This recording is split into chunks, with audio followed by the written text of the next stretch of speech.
Bonjour tout le monde, ici Jean-Dominique Leduc à l'animation de cette rencontre qui, ma foi, sera assurément très intéressante puisque je suis en compagnie des auteurs de La Bombe, album paru chez Glénat, paru en Europe, à tout le moins, le 3 mars dernier. Pour ce qui est du Québec, ça s'en vient, donc l'album devrait atterrir sur nos rayons en septembre prochain. Donc, avec nous, Didier Alconte, bonjour. Bonjour.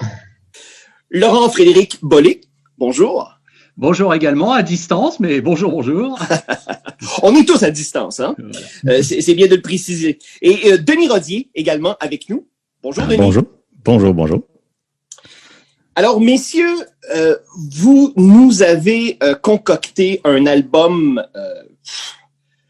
sans mauvais jeu de mots, soufflant sur l'histoire de la bombe atomique. C'est un album d'une densité scénaristique et graphique très grande. Un album de 456 pages, pardon, dans lequel une fois plongé, il est impossible de sortir tant nous sommes captifs, nous sommes pris dans ce récit incroyable. Alors, tout d'abord, messieurs, j'aimerais que vous nous donniez un petit peu la genèse de ce projet-là. D'où l'idée est venue et j'imagine que ça a pris beaucoup de temps aussi réaliser cet album-là. Oui, je crois que je vais répondre moi.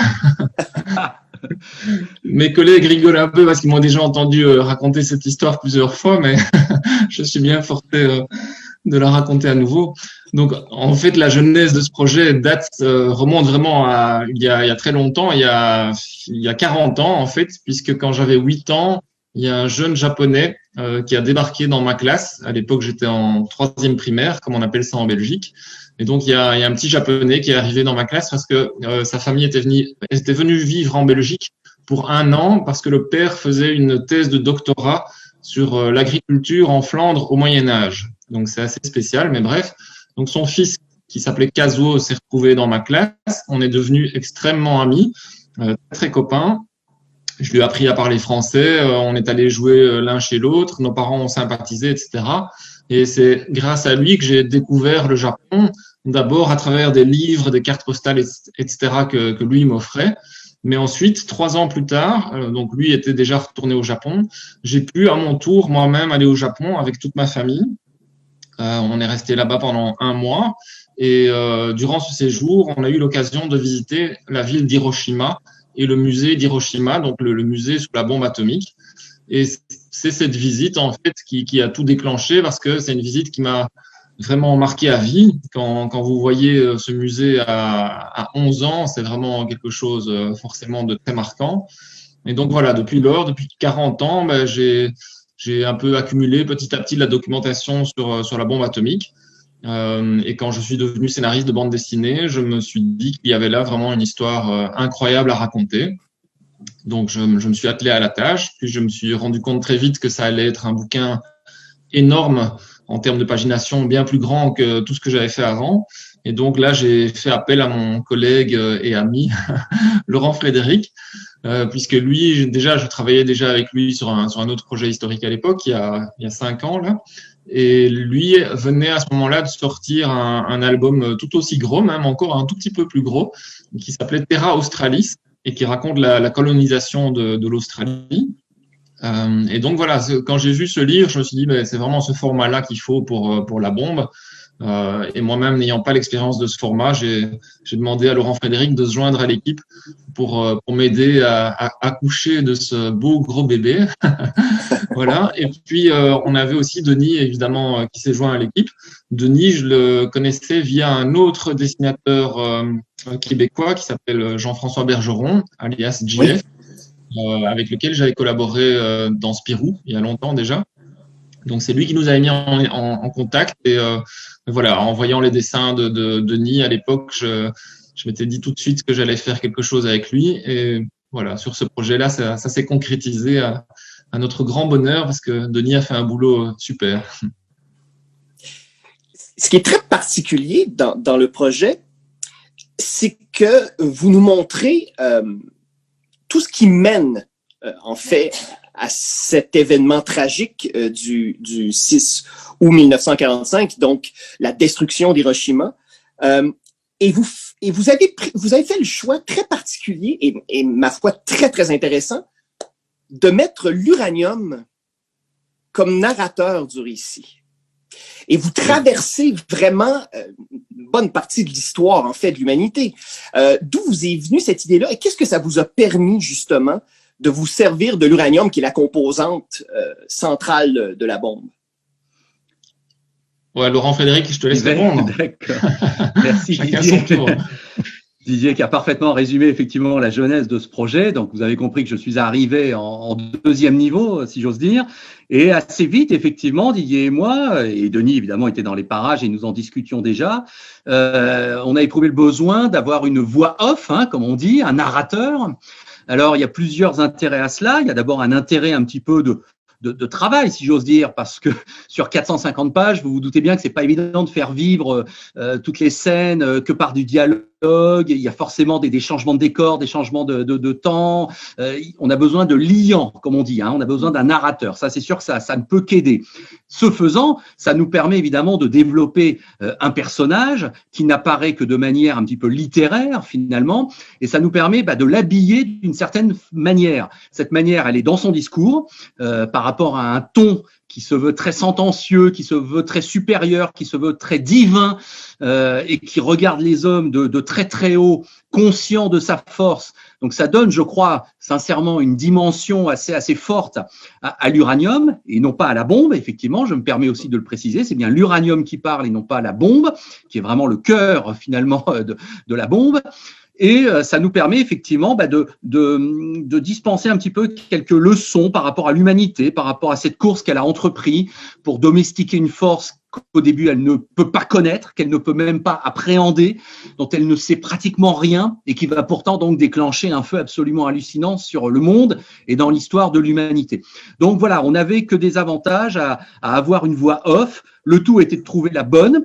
C'est Didier qui a trouvé que l'uranium c'était bien, c'était subtil, c'était original. Il avait parfaitement raison. C'était plus subtil qu'être la bombe, donc comme je l'ai dit. Et voilà, ça nous a permis d'avoir une voix qui est un peu supérieure, qui est un peu au-dessus de la mêlée et qui habille très très bien finalement ce livre. Enfin, je crois. Oui, c'est vraiment le Deus ex machina. Il y a quelque chose je considère quelque chose de profondément théâtral aussi dans cette approche. Et ça crée aussi, je pense, chez le lecteur, la lectrice, un sentiment c'est assez particulier parce qu'au final, l'uranium sera le tortionnaire au final. Et donc, on entretient une espèce de dialogue avec ce personnage et on voit aussi la contradiction, évidemment, entre tout l'appareil militaire et aussi les scientifiques. Et d'ailleurs, il y a ça aussi de très, très particulier, c'est que votre ouvrage est rudement bien documenté, tant au niveau historique qu'au niveau scientifique. J'imagine que ça a représenté des heures innombrables de travail et de recherche. C'est mon tour. Oui. Non, Vas-y, Denis. Ouais, écoutez, c'est énorme, effectivement, comme documentation à acquérir. Évidemment, de mon côté, j'avais l'opportunité d'avoir déjà un travail qui a été fait en amont qui était énorme. Mes auteurs ont travaillé presque un an avant moi, je crois. J'étais occupé à d'autres bouquins, je crois. Et effectivement, avoir cette base vraiment solide pour construire le récit m'a aidé beaucoup parce que du moment où j'avais simplement à aller chercher la documentation visuelle, bien à ce moment-là, les recoupements se faisaient plus facilement. Mais effectivement, une grande partie du travail était la recherche de documentation.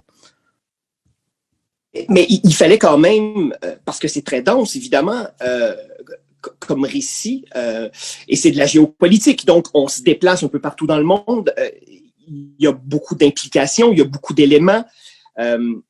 J'imagine pour les scénaristes, dans un premier temps, il y a eu vraiment un travail de fil d'Ariane. Il y a vraiment eu un travail de construction scénaristique.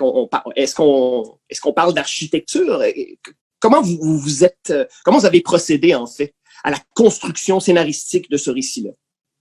Oui, il y a plusieurs étapes. La première étape, c'est vraiment ce que j'appellerais le débroussaillage, c'est-à-dire de vraiment essayer de lire un maximum de documentation sur le sujet, de visionner des documentaires, des films, de lire des interviews de personnalités d'époque, etc. Donc vraiment de pénétrer son sujet. Ensuite, ce qu'on a fait qui nous a quand même été fort utile, c'est de faire un tableau Excel en fait avec toutes les dates concernant la bombe. Ce qui nous permettait ensuite de faire des recherches et de vraiment avoir un fil conducteur. Par exemple, on pouvait faire des recherches sur Léo Szilard, qu'est-ce qu'il a fait à telle date, et le tableau affichait automatiquement toutes les occurrences de Léo Szilard.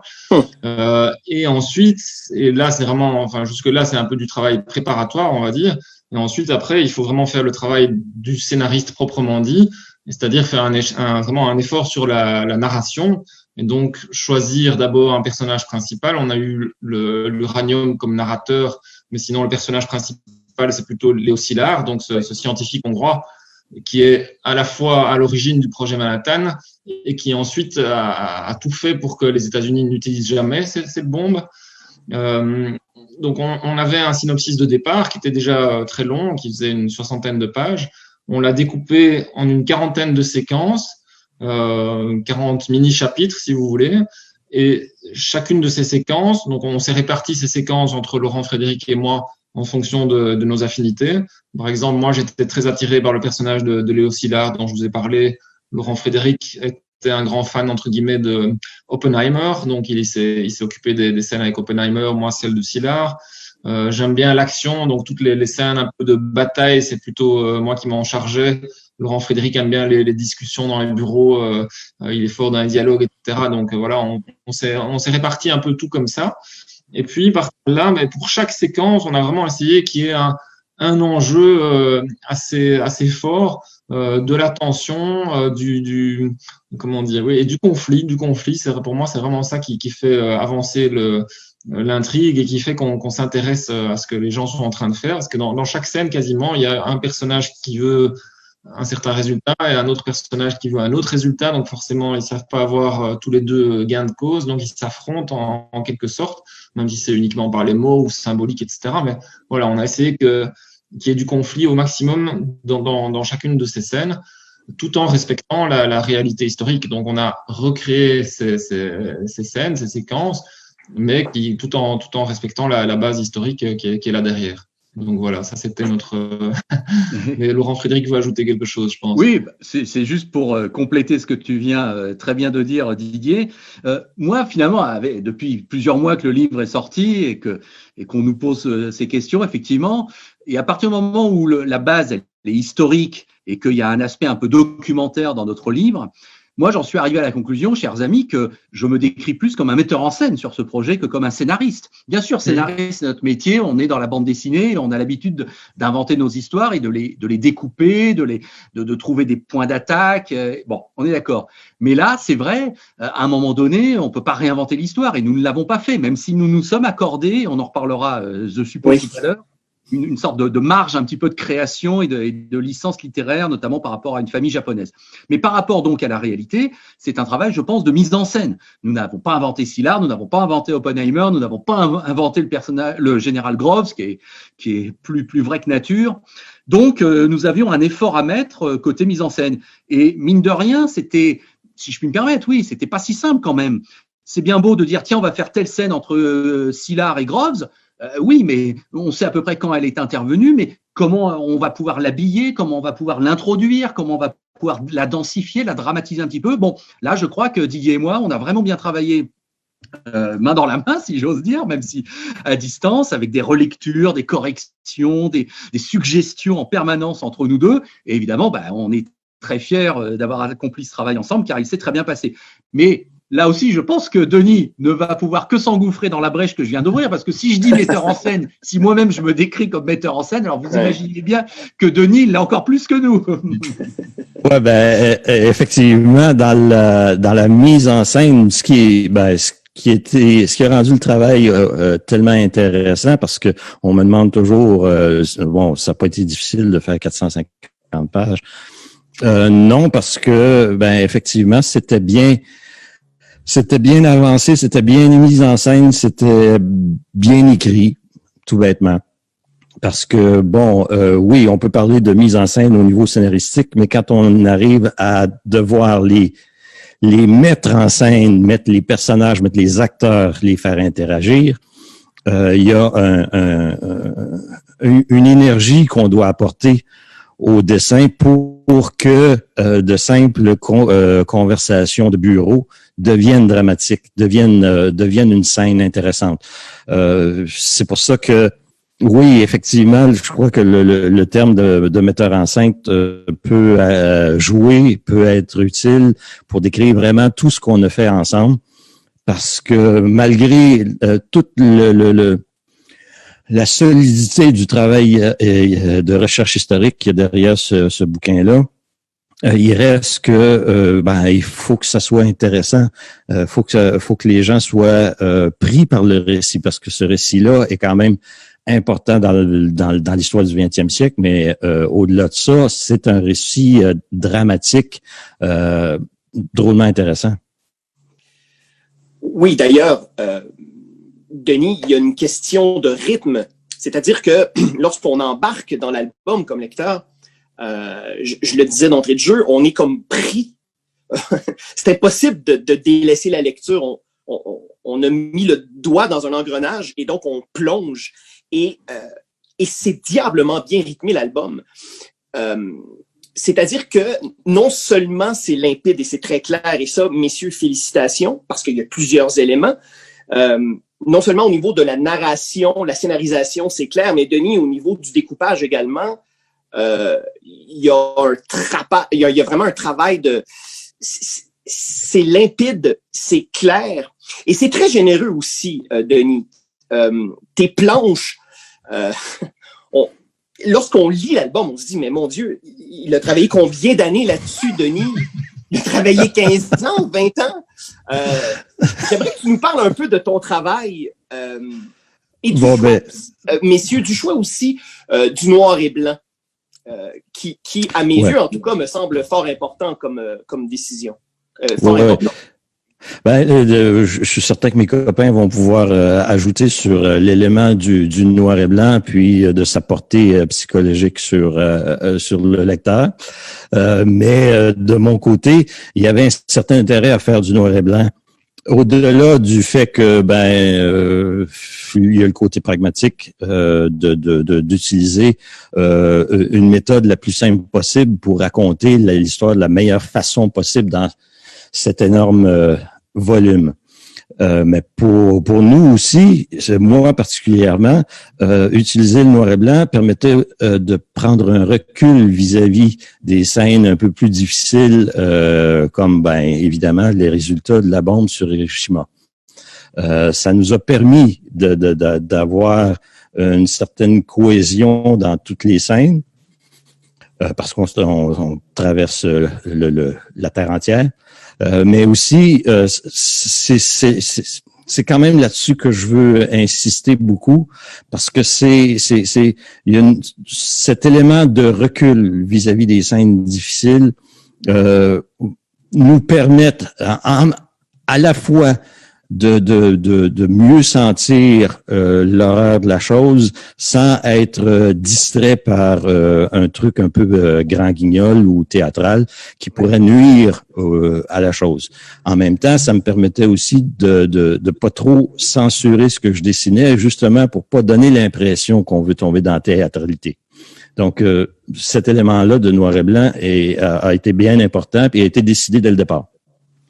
Ensuite, question de faire un livre aussi énorme, aussi gros dans quelques années, quoi. Ça vient tout simplement de la bête discipline. La discipline qu'on acquiert au fil des années en travaillant sur un mensuel comme Superman. Ouais. La discipline qui qui fait en sorte que c'est pas une tâche, c'est pas une corvée quand on a un scénario qui nous arrive, qui est drôlement bien écrit, qui nous donne envie de dessiner. Donc, c'est ce qui m'a permis de pas trop regretter, ne pas prendre de vacances pendant ces 4 années. C'est pour ça que depuis les fêtes, je me la coule douce, quoi. Parce que c'est largement mérité, Denis. Mais il y a aussi le travail, et j'imagine, messieurs pourront rebondir aussi sur le choix du noir et blanc. Mais Denis aussi, c'est que évidemment, quand on travaille le noir et blanc, forcément, il y a un rapport à la luminosité, à l'éclairage, qui fait en sorte qu'on peut, on peut pas se cacher derrière aucun artifice de la couleur au niveau du dessin. Il y a quelque chose de frontal. Il y a quelque chose il y a par moments, il y a de l'expressionnisme allemand, littéralement. Il y a aussi, à certains moments, il y a une planche, entre autres, Denis, qui me fait penser à du Hollywood, où l'on voit une espèce de fusée traverser. Et c'est vraiment, on le sait, on connaît ton talent d'illustrateur. Mais là, vraiment, dans la bombe, il y a quelque chose de magistral. Il y a quelque chose de plus grand que nature. Et donc, à n'en point douter, le scénario très, très solide t'a inspiré. Oui, mais en plus de ça, c'est qu'il y avait l'époque, parce que l'époque nous ramenait à la bande dessinée des années 40, nous ramenait aussi à un style de rendu de bande dessinée qui était assez particulier parce que les grands strips de l'époque, comme Terry and the Pirates de Milton Caniff, puis Rip Kirby d'Alex Raymond, avaient cette force-là parce que malgré une très grande qualité illustrative, il y avait aussi ce désir de faire avancer l'histoire très rapidement. On doit considérer que avec une planche complète dominicale et 5 strips dans la semaine, il fallait pas non plus trop s'attarder à des petits détails et aller vraiment au centre de la narration. Donc ça a été une inspiration pour moi d'aller vraiment au bout du noir et blanc, avoir l'opportunité aussi de ne pas avoir à faire un calcul en amont de ce que va donner la couleur, parce que pour moi, je dis souvent que le noir et blanc est jamais un compromis. Je pense ma bande dessinée en noir et blanc, et souvent je dois, je dirais pas m'auto-censurer, mais retenir mes élans presque pour pouvoir laisser un peu de place aux coloristes. Mais dans ce cas-ci, c'était j'étais dans mon univers. Je pouvais repuiser dans mes anciennes influences et créer quelque chose qui m'était personnel en mettant tout ça ensemble, en mettant toute mon expérience et toute la joie des premières lectures de ces strips-là. Messieurs les scénaristes, lorsque vous avez vu les premières planches complétées de Denis, quelle fut votre réaction? Attention. Ouais, évidemment. Alors, on n'a pas été réellement surpris parce qu'on connaissait déjà le travail de Denis avant. Et c'est pour la qualité de son travail, évidemment, qu'on lui avait demandé de se joindre à l'équipe. Maintenant, c'est vrai que moi, ce qui m'a vraiment surpris, c'est de voir chacune des étapes, puisque Denis nous a vraiment envoyé systématiquement tous ces storyboards, donc les brouillons des planches, on va appeler ça comme ça. Ensuite, les crayonnés et puis l'ancrage. Donc, on a vraiment vu toutes les étapes, et à chaque étape, j'étais admiratif, donc j'ai admiré 441 planches multipliées par 3 étapes, ça fait environ 1300 cris d'extase. Waouh, quel boulot, c'est incroyable. Denis a fait un travail fabuleux. Mais je crois vraiment on s'est très bien complété tous les trois. On a fait une super équipe. C'est amusant parce que moi, je suis belge, Laurent Frédéric est français et Denis est québécois canadien. Donc, on était une équipe internationale. Et voilà, je crois qu'on s'est chacun tiré vers le haut. Et ça aboutit visiblement à un livre qui fait son effet. Donc, on est très content de ça. Et donc, ce choix du noir et blanc, est-ce qu'il provient de vous, messieurs, ou c'est un choix commun avec Denis? Alors, moi, à l'origine, mais notamment, j'avais vu des planches de Denis en noir et blanc sur son site. C'était des planches qui étaient destinées à ce qui allait devenir Aral, son album chez Dargaud. Et je trouvais que le noir et blanc de Denis marchait vraiment très, très bien. De manière générale, je suis déjà assez fan de noir et blanc. J'adore, par exemple, le dessinateur Comès, que vous connaissez sans doute, qui a fait Silence, etc. J'ai racheté récemment une belle version du Grand Pouvoir du Schinkel de Van Damme et Rosinski. Donc, je trouve que le noir et blanc a un charme et une puissance, surtout que on trouve moins parfois en couleur. Denis disait que parfois la couleur distrait un peu, et je crois que c'est ça c'est vrai. Et il y a aussi le fait que le noir et blanc rappelle quelque part aussi les films en noir et blanc qui sont à l'époque de la Seconde Guerre mondiale, c'était du noir et blanc globalement. Donc voilà, pour toutes ces raisons, il n'y a jamais eu la question de faire un album en couleur. En fait, on était tous les trois directement partants sur le noir et blanc. Oui. À partir du moment où le projet à la base était un roman graphique unitaire, un livre complet, et pas une série ou une déclinaison en plusieurs albums. Une œuvre grande, importante, monumentale, pourrait-on dire. Eh bien, la tendance, l'usage, j'oserais même le dire, en tout cas vu ici en France par rapport aux éditeurs, c'est du noir et blanc déjà. Un roman graphique, est-ce que c'est parce qu'on a été un peu façonné par les Persépolis, je dis des noms, je suppose que vous les connaissez, ou même par mon Terra Australis que Didier gentiment citait juste avant. Quand on approche comme ça de centaines de pages, c'est du roman graphique, c'est en noir et blanc. Ça échappe un petit peu à un côté standardisé, un petit peu à un côté commercial évident. C'est plus profond, c'est plus subtil. Et effectivement, l'époque, là je rejoins tout à fait ce qu'a dit Didier, jamais on nous a proposé de le faire en couleur. Moi j'aurais dit tout de suite non. Enfin, ça me semblait complètement par raccord. On est en Seconde Guerre mondiale, on est dans du passé avec un esprit documentaire. Et vous rajoutez la notion de roman graphique, importante pour nous, car il y a un certain orgueil, un certain challenge pour nous d'avoir fait un livre comme ça, aussi important et aussi long et aussi grand et avec autant d'engagement. Ça ne pouvait être que du noir et blanc. Vous abordez la question de l'approche documentaire. On en a parlé un peu tantôt. Malgré évidemment le travail de fond admirable, vous êtes permis, messieurs, le choix de la fiction. C'est-à-dire qu'il y a des éléments fictionnels. Vous avez parlé tantôt de la famille Satoshi, qui en quelque part lit cette histoire-là de façon. Je pense que ça souligne tout le drame, toute cette tragédie humaine-là. À quel moment est venu ce choix d'insérer cet aspect fictionnel au récit? Si je peux me permettre de répondre, c'est venu assez rapidement. En fait, à partir du moment où on parle de la bombe atomique, donc de Hiroshima et de Nagasaki, principalement Hiroshima dans notre livre, dès qu'on parle de la bombe atomique, on est quand même forcé, c'est inévitable de parler aussi des victimes de la bombe, donc des habitants d'Hiroshima et des militaires qui y logeaient et qui ont péri ce jour-là. Au total, on estime qu'il y a peut-être jusqu'à 200 000 morts qui ont été provoqués par la bombe atomique d'Hiroshima. Donc forcément, on ne pouvait pas parler de chacune de ces victimes, c'était évidemment largement impossible.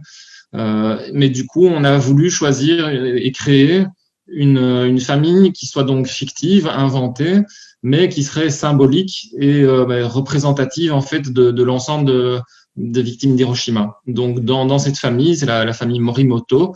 Morimoto, au passage, c'est le nom de famille de mon ami japonais. Donc, on lui a rendu un petit hommage, clin d'œil à travers ça aussi. Donc, cette famille, elle est composée du père qui est en fait un peu symbolique des victimes vraiment purement civiles, on va dire, avec aussi une petite fille et sa maman. Ensuite, il y a le fils aîné qui, lui, symbolise plutôt vraiment le Japon impérialiste pur et dur, et donc qui qui s'engage dans la marine impériale japonaise et qui va terminer comme kamikaze. Donc, parce que là aussi, on pouvait pas non plus passer cet aspect-là sous silence. Le Japon a commis des crimes de guerre énormes pendant la Seconde Guerre mondiale. Donc, on devait aussi montrer cet aspect-là des choses. Donc, c'était intéressant d'avoir un militaire pur et dur, entre guillemets.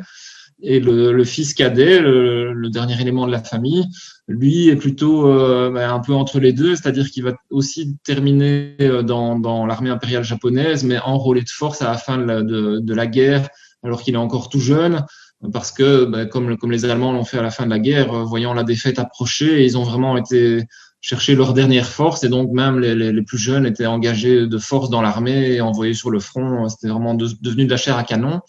Donc voilà, on a à la fois des civils dont certains vont devenir vraiment pacifistes et opposés au régime. On a d'autres qui sont des fanatiques impérialistes. Et puis voilà, donc cette famille-là est fictive, mais évidemment, elle n'en est pas moins réaliste, très réaliste. On s'est documenté énormément. On a été tous les trois sur place à Hiroshima.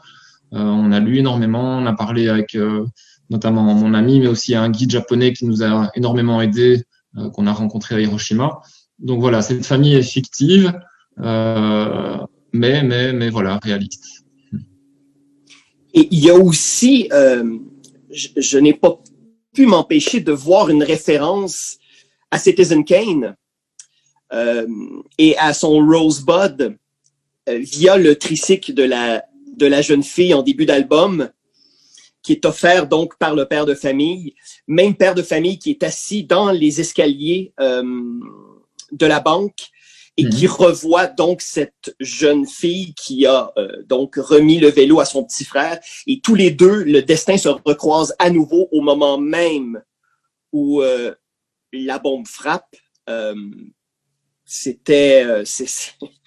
un moment évidemment profondément touchant, parce que tout à coup ça crée un lien filial, ça crée une intimité avec le lecteur. Et donc, d'ailleurs, à partir de ce moment, ce qui est aussi très impressionnant dans l'album, c'est qu'au niveau du rythme, c'est très, très serré, c'est très dense, et il faudra mettre plus de 400 pages avant l'événement, avant que la bombe ne percute le sol et ne fasse et qu'elle fasse son sale boulot.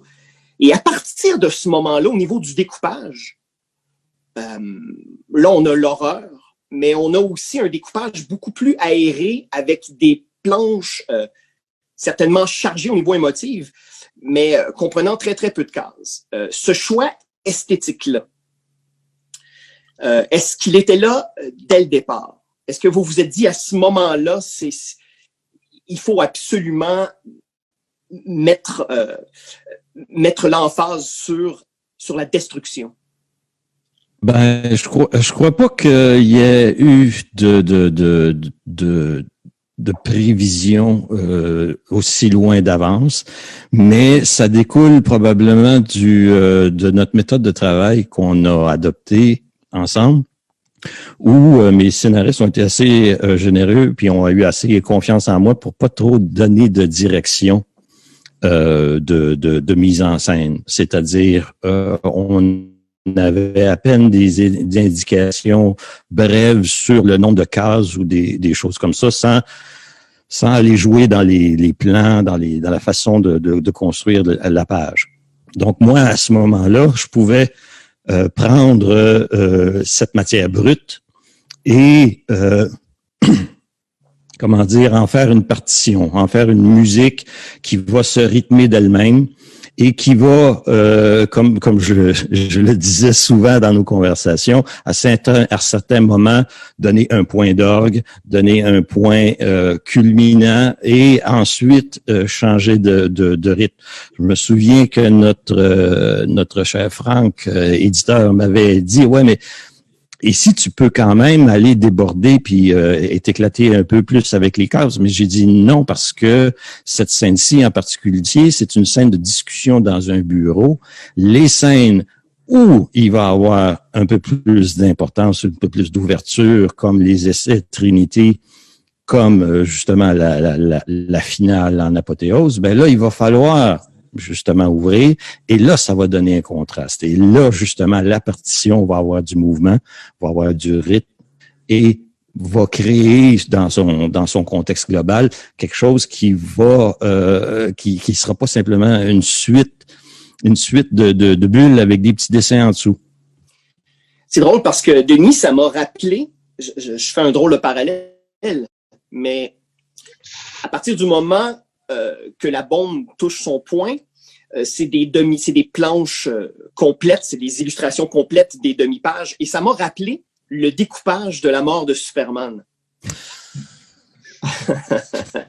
En ce sens où, au fur et à mesure que le combat a lieu entre Superman et Doomsday, d'album de chapitre en chapitre, il y a on enlève une case à chaque album, ce qui fait que le dernier numéro, ce n'est que des pages complètes. Et j'ai pas pu m'empêcher de faire ce parallèle-là. Est-ce que c'était inconscient? J'ai jamais fait ce parallèle-là moi-même.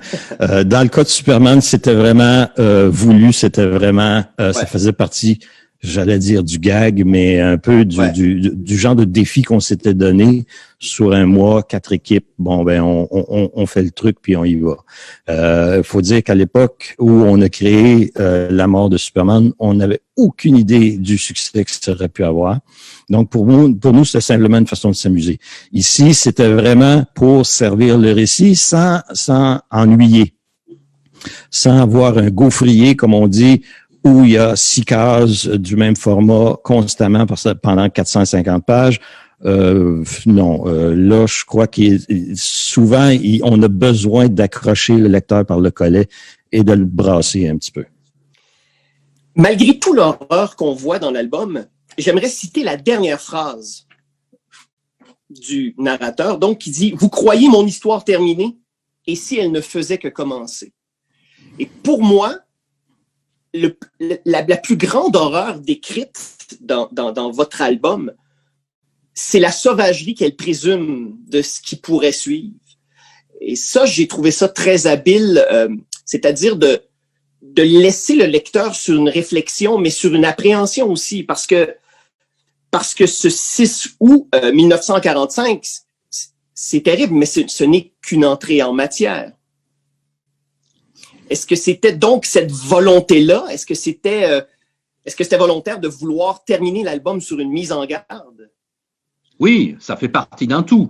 Il y avait, on va dire, l'ouverture d'une porte pour dire qu'effectivement l'humanité avait changé d'ère incontestablement le 6 août 1945 et que qu'est-ce qui s'ouvrait de plus? La question méritait d'être posée. On peut à la rigueur dire d'une formule, le 6 août 45, c'est peut-être pas la Seconde Guerre mondiale qui a été terminée, c'est la guerre froide qui a commencé. Vous voyez, il y a plusieurs façons de peut-être déjà mettre en perspective et dans l'histoire des hommes cet événement du 6 août 45. Il y a deux notions que je voudrais juste vous préciser. D'abord, nous sommes quand même 75 ans après. Il n'y a pas si longtemps, on est bien d'accord, hein, c'est pour ça qu'on en parle toujours avec autant de force. Mais c'est quand même il y a plusieurs décennies et je crois qu'il y avait de notre part une volonté aussi d'avoir ce qu'on appelle un devoir de mémoire, de rappeler les choses, de les rappeler le plus authentiquement possible. Ça a été notre travail de documentation et de mise en scène, mais avec une certaine force parce qu'effectivement, ce sont quand même, je crois, des événements qui sont suffisamment importants et marquants dans l'histoire de l'humanité, je n'ai pas peur de le dire, pour que il faille toujours les remettre en vision et il faille expliquer ce qui s'est vraiment passé. Donc ça, de notre côté, c'est évident que c'était voulu. Après cette fin un peu ouverte, bien évidemment, cher ami, vous vous doutez bien que nous savons tous que les essais nucléaires ont continué dans les années qui ont suivi, qu'on a augmenté les puissances de ces bombes de manière encore incroyable et qu'effectivement, il y a des projections là, si on s'amusait à voir ce que ça donnerait ces bombes-là sur des villes aussi grandes que Paris, Montréal, Londres, évidemment, on verrait que c'est absolument incroyable et terrible. Donc, ça fait froid dans le dos. Donc, c'est la vigilance qui doit demeurer, au moins à notre niveau citoyen, on va dire.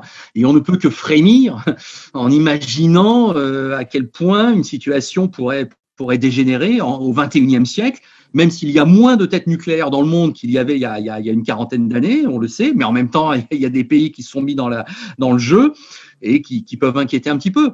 Donc, écoutez, à notre niveau, il y a une mise en garde, il y a une vraie question qui se pose, et oui, c'était une façon, je crois, assez légitime et forte de terminer ce livre. Et puis en même temps, je crois que Didier avait en tête d'en faire 5 autres après. Oui, alors voilà, il apporte encore plus. On va t'envoyer d'ailleurs les 2000 pages que tu dois dessiner. Ouais, non, mais pour en revenir à cette dernière phrase, comme Laurent Frédéric l'a dit, je pense que ça s'inscrit effectivement dans une espèce de devoir de mémoire.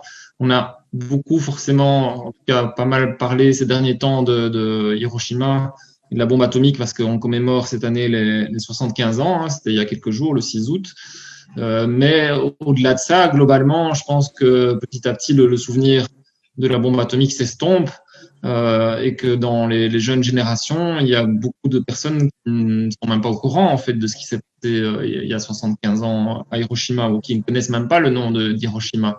Donc oui, il y a ce devoir de mémoire, et quand même aussi ce devoir cette espèce de mise en garde, ou de petit rappel. Attention, ça a l'air de l'histoire ancienne, mais de nos jours, il y a encore des milliers et des milliers d'armes nucléaires dans le monde, et qui sont en plus bien plus puissantes aujourd'hui qu'à l'époque. Donc, on a tendance à penser un peu facilement, ça n'arrivera plus jamais, ce genre de choses, c'était une autre époque et tout, mais les faits sont là. Il y a des milliers de bombes, d'armes nucléaires qui sont disséminées un peu partout dans le monde. Il y a plusieurs pays qui ont la bombe.